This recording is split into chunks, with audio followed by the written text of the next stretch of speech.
I remember the first moment I stepped into that building. It felt wrong, not in an obvious way. There was no smell of decay, no flickering lights, no immediate sign that something was off. But the air inside was heavy, as if the walls had absorbed something over the years. It was January 2003, and my friends and I had traveled to Porto Alegre for the Forum Social Mundial. We were young, full of energy, excited to experience something new. A friend of ours had an apartment in an old building downtown, and she had offered to let us crash there for the week. It seemed like the perfect setup, free stay, great location, and a chance to enjoy the city. The building itself was massive, its structure reminiscent of a time long past. Thick wooden walls lined the hallways, polished yet aged, giving off a strange mix of elegance and decay.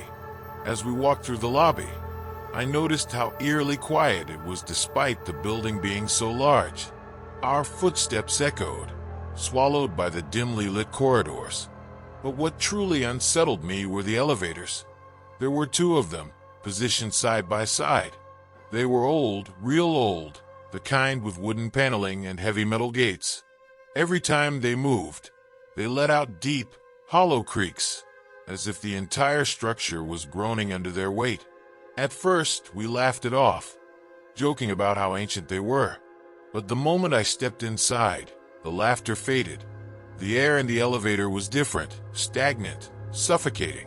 It felt like something was pressing against my chest, making it harder to breathe. I glanced at my friends, and I could tell they felt it too. No one said anything, but the uneasy silence that filled the small cabin spoke louder than words. As we ascended to our floor, the elevator shuddered slightly. Just a minor shake, nothing out of the ordinary, but it made my stomach twist. The moment the doors opened, I stepped out quickly, exhaling as if I had been holding my breath the entire ride. I told myself I was being ridiculous. It was just an old building, an old elevator, nothing more. But deep down, something about this place didn't sit right with me, and I had no idea how much worse it was going to get. The first couple of nights in the apartment were relatively normal. We spent our days exploring the city, attending the events at the Forum Social Mundial, and our nights drinking, laughing, and making the most of our trip. But that strange feeling, that heaviness in the air, never fully left me. Then on the third night, something happened. It was around 3 a.m. when we ran out of beer. Typical, right? A group of friends drinking and partying, only to realize too late that we needed more. Since I was still wide awake, I volunteered to go with two others to the nearest convenience store. The streets were nearly empty at that hour, and the walk was uneventful. But when we got to the store, it was closed. Frustrated, we turned back, making our way through the silent streets toward the apartment. When we arrived, the building's lobby was completely deserted. The dim lighting cast long shadows across the walls, making the old wooden architecture look even more eerie than usual. My friend pressed the elevator button, and we waited. A few seconds later, the right elevator arrived, its wooden doors creaking open. I hesitated. Something inside me screamed not to step in. The air around the elevator felt heavier, colder. My skin prickled with unease, but I pushed the feeling aside, reminding myself that fear was irrational. We stepped inside. One of my friends pressed the button for the 7th floor. The door shut, and the elevator began its ascent. Then something was wrong. The ride took too long. We should have reached our floor in a matter of seconds, but the elevator kept rising, passing floor after floor. We counted 8, 9, 10, 11. My stomach tightened. What the hell? One of my friends muttered. The numbers kept climbing. 12, 13, 14. The soft hum of the motor filled the silence. But beneath it, I thought I heard something else. A faint rhythmic creaking. 16.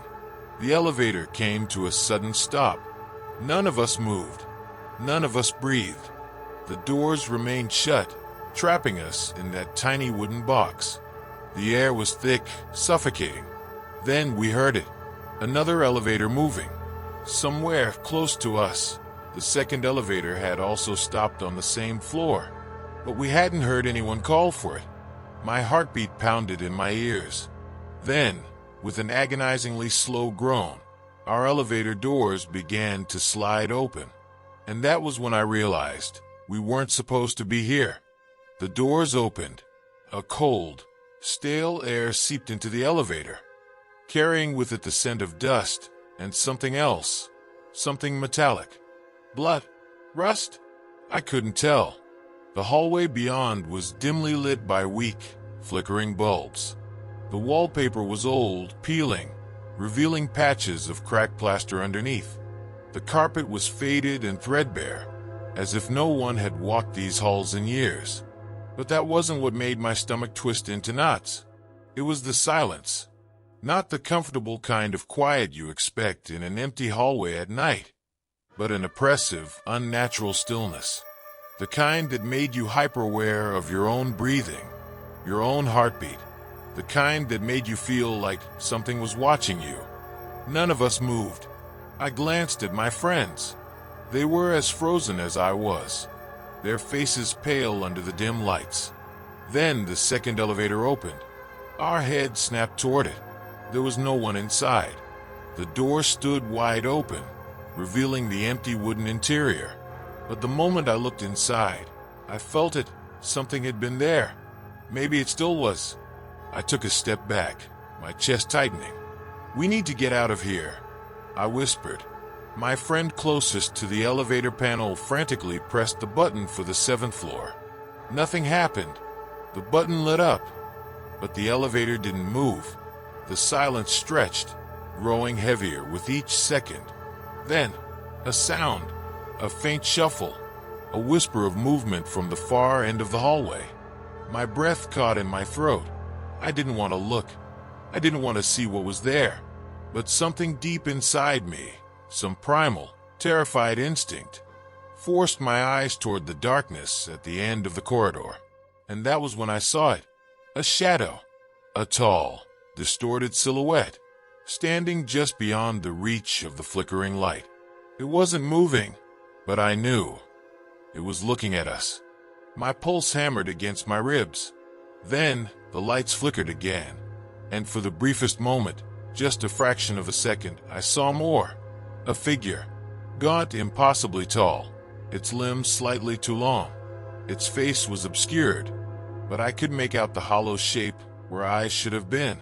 And then, darkness. The lights went out completely.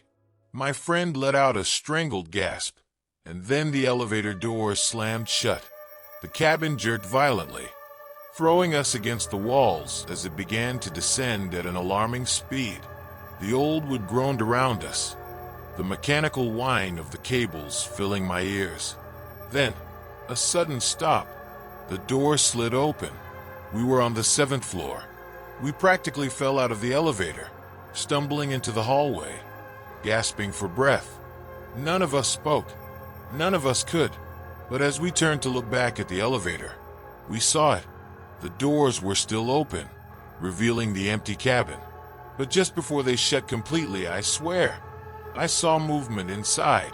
And for the first time in my life, I truly understood what it meant to feel like you weren't supposed to be somewhere. Something had let us go. None of us spoke as we stumbled into the 7th floor hallway, our breaths shallow and ragged. I felt like my body had only now remembered how to function, my muscles trembling as if they had been locked in place for hours. The elevator doors shut behind us with a dull thud, the sound echoing unnaturally down the corridor. We hurried back to the apartment, slamming the door shut behind us. My hands were shaking so badly that I struggled to turn the key in the lock. No one said a word. I could see the others exchanging uneasy glances, but it was as if we had silently agreed not to acknowledge what had just happened. Maybe if we didn't talk about it, it would become unreal, just a shared hallucination, an overactive imagination fueled by exhaustion and paranoia. We tried to act normal.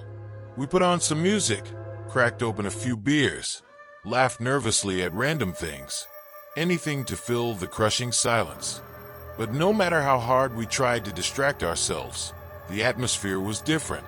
Wrong. It felt like the walls were pressing in on us, like the apartment was smaller than before. Even with all the lights on, the shadows seemed deeper, stretching unnaturally across the wooden floor. The air was thick, heavy, as if it carried an unspoken warning. You shouldn't be here. And then came the noises. It started with a faint clicking sound, barely noticeable over the music. A steady, rhythmic tick-tick-tick, like fingernails tapping against wood. I muted the speakers. The sound continued. My friend Marco swallowed hard. "It's probably the pipes," he muttered, but his voice lacked conviction. Then we heard the elevator. The old mechanical whir of gears grinding, the low hum of cables straining. My stomach twisted into knots. It was moving. At this hour, we all turned toward the door, frozen in place. I could feel my heartbeat in my throat as the familiar ding of the elevator arriving at our floor echoed through the hallway outside. We waited. No footsteps. No voices. Just silence. Then knocking. 3 slow, deliberate knocks on our apartment door. We all stopped breathing. The knocking came again. Louder. I felt a cold sweat form on my back. My legs refused to move, but my mind screamed at me to do something. Then came the worst part. A voice. Hoarse, distorted, like someone speaking through a broken radio. It rasped out a single word. "Open." That was enough. Marco bolted first, diving onto the couch and burying his head in his hands. My other friend, Danny, backed into the kitchen, grabbing the nearest thing she could use as a weapon, a steak knife, her knuckles white around the handle. I stood there, paralyzed, staring at the door. The air inside the apartment had changed, thick with a pressure that made it hard to breathe. The knocking stopped. The silence that followed was worse. And then, from the hallway, footsteps. Slow, shuffling footsteps, moving away from the door. The elevator whirred to life again. The door slid open. And then, just as suddenly, they shut. A mechanical groan. A distant hum. Then nothing. The building was silent once more. None of us moved for a long time. But we all knew one thing for certain. We weren't the only ones in this building tonight. We didn't sleep that night. None of us even tried. We sat in the dim glow of the kitchen light, tense and silent, listening for any hint of movement outside the door. The air felt thick, pressing against my skin like something unseen was lurking just beyond the walls. At some point, Marco broke the silence. "We need to get out of here." His voice was quiet but firm. Danny nodded. "First thing in the morning." I wanted to agree. I wanted to believe that leaving this place would erase everything we had experienced. But something told me it wasn't that simple. The rest of the night dragged on, stretching endlessly. The building remained eerily quiet, but we knew better than to believe we were alone. When the first rays of sunlight crept through the windows, we grabbed our things and left the apartment, not daring to take the elevator. The wooden stairs creaked under our rushed steps as we made our way down to the lobby. At the corner cafe where we usually had breakfast, we sat in a daze, barely touching our food. The weight of the previous night lingered over us like a storm cloud.